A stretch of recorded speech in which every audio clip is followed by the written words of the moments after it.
Bonjour à toutes et à tous, comme présenté en introduction, en parallèle des vidéos visant à présenter la théorie derrière l'ensemble des méthodes et modèles que nous avons pu appliquer au cours du projet d'Emerstem, nous proposons un ensemble de vidéos sur leur mise en application d'un point de vue pratique via le logiciel statistique R.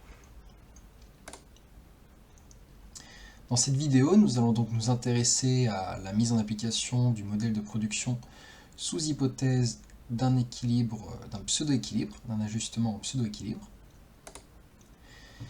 Et cette mise en application, elle va se faire en utilisant donc ce logiciel statistique, R, et sous l'interface RStudio, qui permet d'interagir plus facilement et présente un ensemble de fonctionnalités qu'on va décrire au cours de cette vidéo. Donc cette vidéo elle va se décomposer en 4 parties. Une première phase où on va brièvement présenter RStudio. On va ensuite s'intéresser à la structure des données que nous utiliserons, sachant qu'on va s'intéresser à un cas d'application du stock de TIOF dans la zone de Sénégal, Mauritanie, Gambie. On va revenir rapidement sur les efforts de Fox et enfin on discutera un petit peu comment est-ce qu'on peut faire pour modéliser, pour sélectionner le modèle qui s'ajuste le mieux. Donc on va passer sur RStudio. Donc ce R Markdown, ce script qui va porter sur les modèles de production en ajustement en pseudo-équilibre, on va pouvoir dans cette fenêtre distinguer 4 grands ensembles dans RStudio. Un premier ensemble dans lequel on va pouvoir rédiger toutes nos commandes, tout notre script et l'enregistrer. L'ensemble de ces commandes elles peuvent être exécutées au sein du script et elles vont être retranscrites dans la console. On va retrouver également un espace dans lequel on va avoir toute une liste des données qui sont enregistrées en mémoire sur notre session. Et enfin, une dernière zone qui va nous permettre de gérer notamment les packages. Donc la première étape pour réaliser cette évaluation de stock donc sur le TIOF au Sénégal, Mauritanie, Gambie, ça va être de récupérer le package d'Emerstem. Ce package il a été produit au cours du projet et il va condenser un ensemble de fonctions utiles pour réaliser ces analyses. Pour récupérer ce package, on va néanmoins avoir besoin d'une autre extension, d'un autre package, DevTools, qu'il faut donc au préalable installer. Brièvement, pour installer un package, on va avoir deux méthodes. Soit on utilise la fonction install.package, et auquel cas on décrit alors le package que l'on souhaite installer. Une fois que c'est fait, il faut alors le récupérer pour l'utiliser sur notre session via la fonction library. Et donc cette fonction install.package va permettre de récupérer des packages qui ont été validés et qui sont disponibles sur la librairie officielle le CRAN. Une autre méthode va être de passer par GitHub, qui va permettre un entrepôt de packages qui sont notamment en cours de développement, ce qui est le cas encore de ce projet d'Emerstem, de ce package d'Emerstem. Et donc pour pouvoir installer le package d'Emerstem, on va utiliser cette fonction install GitHub qui est utilisable une fois qu'on a installé DevTools. Donc je vais lire ces quelques commandes, et comme je le disais, une fois qu'on installe un package, c'est comme si on avait acheté un livre et qu'on le mettait dans sa bibliothèque. Il faut, une fois qu'on veut s'intéresser à ce livre, il faut le récupérer. Donc c'est ainsi que fonctionne cette fonction library, qui nous permet donc de prévenir notre session que l'on va s'intéresser, qu'on va utiliser ce package. On peut également s'intéresser à connaître quelle est la version du package. Ici on en est à la 0.3.1 et elle va donc apparaître dans cette fenêtre en bas à droite. Un autre package qui va être nécessaire aux analyses va être NLS Tools, qui va permettre, via la méthode des moindres carrés, de réaliser un ajustement non linéaire. On va ensuite, une régression non linéaire. Et ensuite, en plus de cela, on va avoir besoin de récupérer le jeu de données, qui va donc traiter du cas de Epinephelus, soit le TIOF. On va alors pouvoir s'intéresser, pour cette analyse en pseudo-équilibre, on va avoir besoin de deux jeux de données. Un premier jeu de données qui va renseigner sur les captures annuelles. Donc on va agréger l'ensemble des captures sur cette zone, en sommant les captures sénégalaises, gambiennes et mauritaniennes, et obtenir une série temporelle qui s'étale entre 1974 et 2019. Et en parallèle de cela, il nous faut une série temporelle d'indices d'abondance qui s'étale sur la même période, donc de 1974 à 2019. Notez bien que pour pouvoir utiliser les fonctions suivantes, il faudra que la structure des données soit sous cette forme. Donc avec l'année en première colonne et la variable d'intérêt en deuxième colonne, que ce soit les captures ou les indices d'abondance.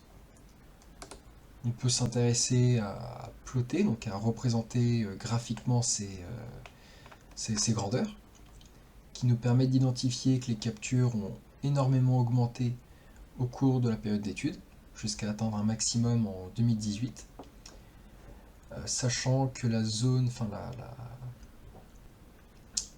on dispose de captures en dehors de notre période d'étude, pour laquelle on ne dispose pas d'indice d'abondance.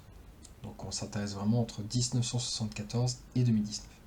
En parallèle de ça, on peut observer que les indices d'abondance ont énormément chuté, jusqu'à atteindre un minimum aux alentours des années 2000, puis de réaugmenter, et en ce moment, on observe une nouvelle chute des indices d'abondance. Voilà pour les données. Et comme c'était explicité dans la vidéo sur les aspects théoriques, on va chercher à calculer un effort de Fox. Donc, si je reviens rapidement sur cet aspect, on décrit bien une équation qui nous permet de relier l'indice d'abondance avec l'effort, selon un ensemble de paramètres que l'on peut résumer en A et B. Et on va recalculer un effort de Fox en considérant que pour une cohorte donnée, elle va subir différents efforts au cours du temps. Donc on va pondérer chacun de ces efforts pour chacune des années que la cohorte, pour chaque effort que la cohorte a rencontré. Et ça va signifier qu'il va falloir prendre en compte une durée de vie de la cohorte. Ici, on propose différents groupes d'âge. Selon que l'espèce est exploitée sur un nombre important d'âges ou faible, on va pouvoir fixer un paramètre K.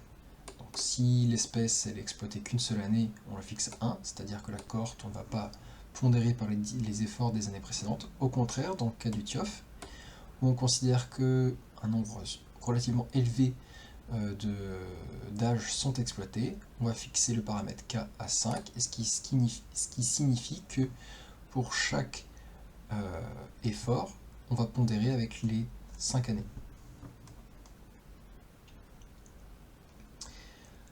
Une fois qu'on a fixé ce paramètre K, on va utiliser la fonction Fox Effort Calculation qui va prendre en argument notre série temporelle d'indices d'abondance, la série temporelle de capture et ce paramètre K qui va permettre de recalculer un effort de Fox. Si on s'intéresse au tableau qui a ainsi été généré, on retrouve bien, donc pour chaque année, on a un indice d'abondance, une capture, un effort recalculé et un effort de Fox. Sachant que l'effort de Fox premier ne peut pas être calculé puisqu'on calcule un effort de Fox qui est pondéré avec l'année précédente et qu'on fixe à 1 pour la dernière année. Donc en fait on a un multiplicateur d'efforts.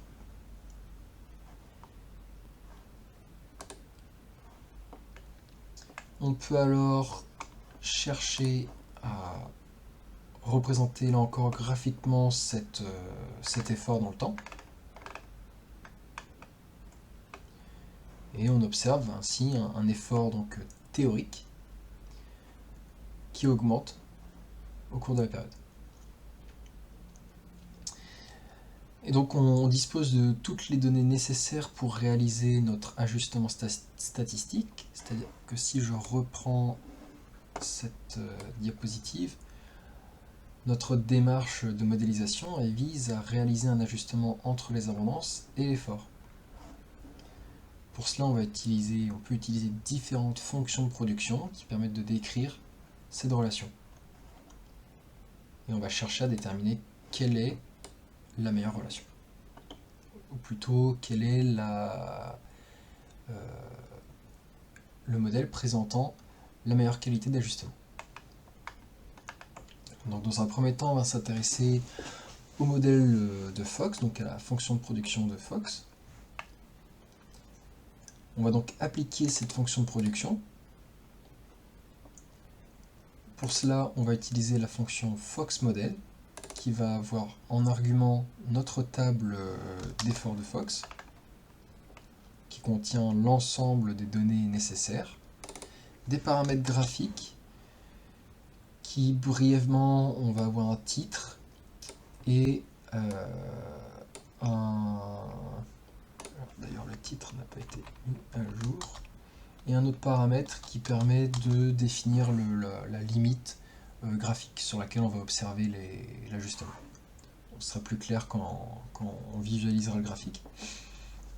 Et enfin, on va avoir besoin de deux paramètres d'initialisation pour réaliser l'ajustement. Donc, la procédure utilisant le package NLS Tools va se faire par itération. On va avoir besoin de lui renseigner des valeurs d'initialisation. On peut avoir une certaine sensibilité à ces valeurs, mais dans le cas de la fonction de Fox, donc du modèle de Fox, ça reste relativement fonctionnel. Et enfin, j'ai oublié, mais on peut également choisir de faire un ajustement en transformant en logarithme.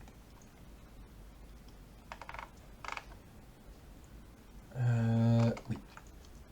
Et donc, une fois qu'on fait tourner ce modèle, on va récupérer une estimation pour chacun de nos paramètres, A et B, à partir desquels on peut réestimer un MSY, qui est ici estimé à 3600 tonnes, un effort par rapport au effort au MSY, donc qui est fixé à 1,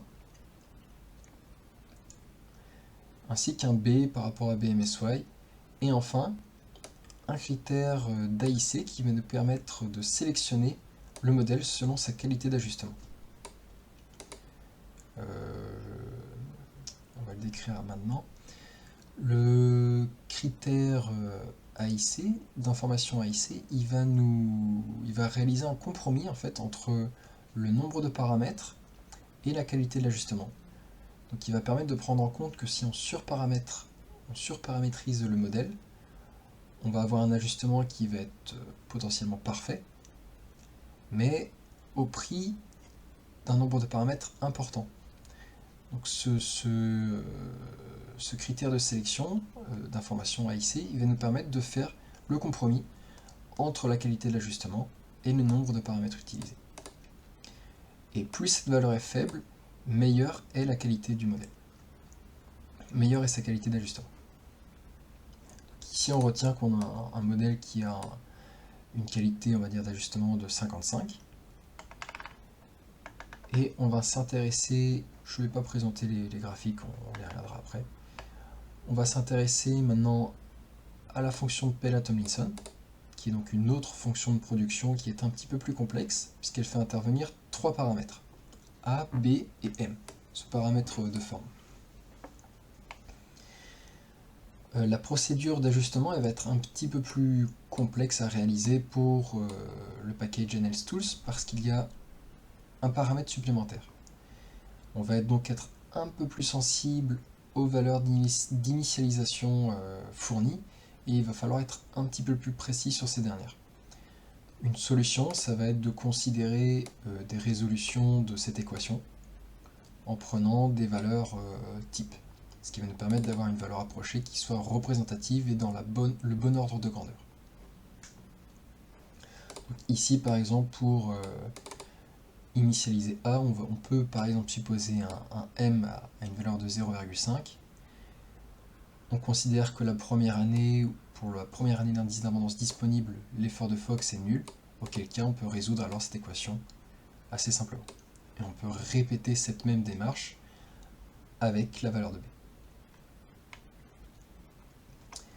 Une fois qu'on a sélectionné donc ces valeurs d'initialisation, on peut réaliser à nouveau une procédure d'ajustement, cette fois-ci donc avec la fonction de production de Pella-Tomlinson, qui va nous permettre de recalculer nos paramètres A et B. Alors, je vais supprimer ça, qui va nous permettre de réestimer nos paramètres A et B, qui n'ont aucune raison d'être les mêmes que précédemment, parce qu'on n'est plus avec la même fonction de production. On va réestimer un nouveau MSY à 3160, donc qui est un peu plus faible, un effort plus élevé pour la dernière année. Et enfin, le critère qui va nous permettre de sélectionner le modèle, on observe qu'il est à environ 35, soit un peu plus de 20 points inférieur à celui dans le cas du modèle de Fox. Et ce qui est très important à retenir avec ce critère AIC, c'est qu'on ne peut le comparer entre deux modèles uniquement si l'on utilise les mêmes jeux de données. Ici en particulier, on réalise une transformation log dans les deux cas, donc on peut comparer ces AIC. C'est vraiment important de bien intégrer cette phase, c'est qu'on ne peut pas comparer des AIC pour des jeux de données différents, ça n'a pas de sens. On compare les modèles entre eux.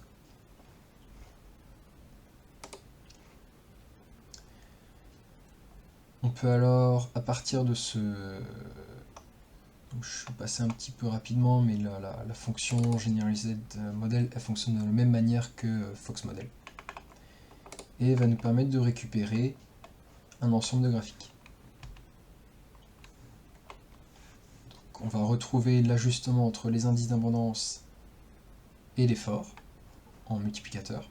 Et donc ce paramètre graphique de 1,5 qui nous permet de signifier la taille de notre graphique. Donc si on avait des valeurs qui allaient jusqu'à un effort de 3, on pourrait le prendre en compte. Et à partir de cet ajustement, on peut recalculer, donc ça c'est écrit dans la première vidéo plus théorique, ça va nous permettre de recalculer la courbe des captures en fonction de l'effort. Donc on peut faire apparaître les années, et à terme poser un diagnostic sur où est-ce que l'on se situe la dernière année en termes de capture et de multiplicateur d'effort. Et enfin, ce dernier graphique permet de comparer les indices d'abondance prédits avec le trait continu par rapport aux observations.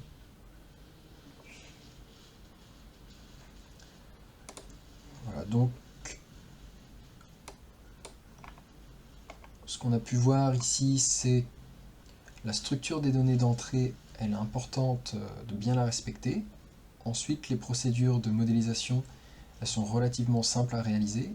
Il y a juste un tout petit peu de réflexion sur les valeurs d'initialisation à utiliser, qui permettent donc d'estimer les paramètres qui à terme nous permettent de recalculer les points de référence.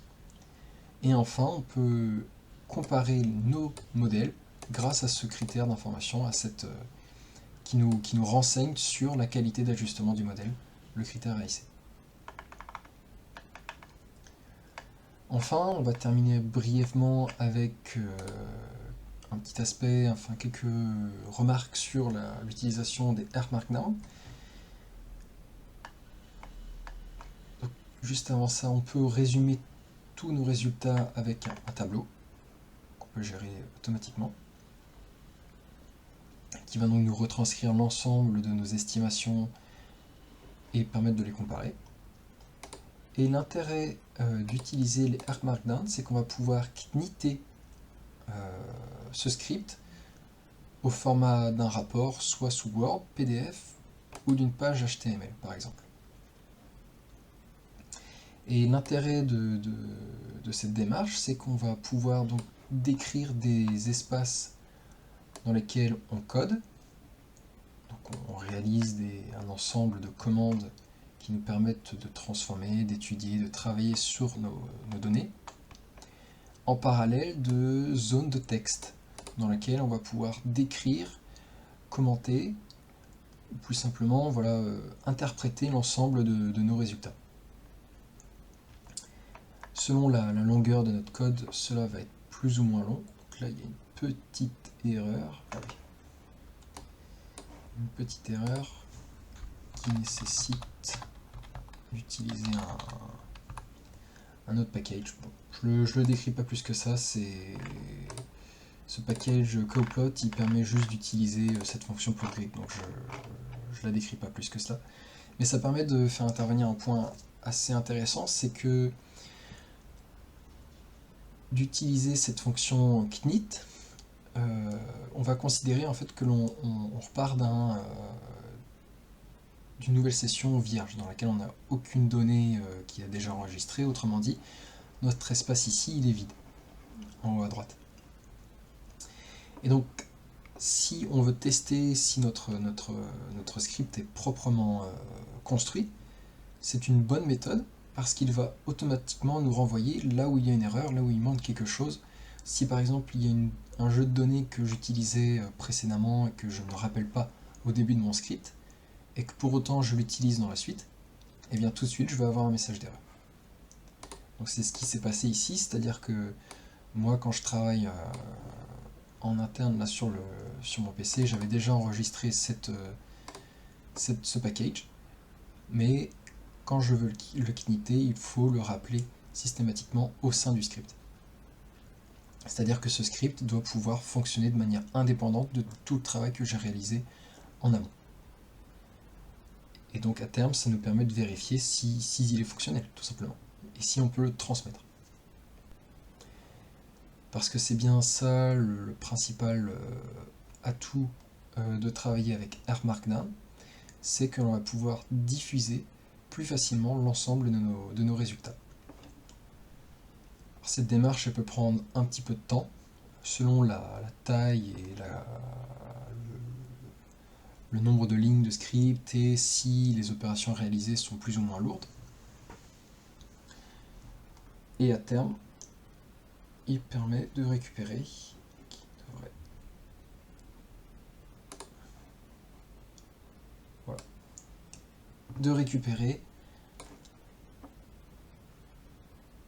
un document, qu'il soit HTML, Word ou PDF, dans lequel on a l'ensemble de nos graphiques qui nous intéressent, que l'on souhaite présenter.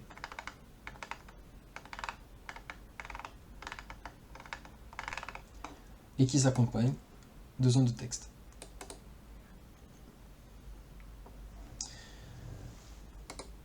Voilà pour cette première vidéo, je vous souhaite une bonne continuation et à très vite.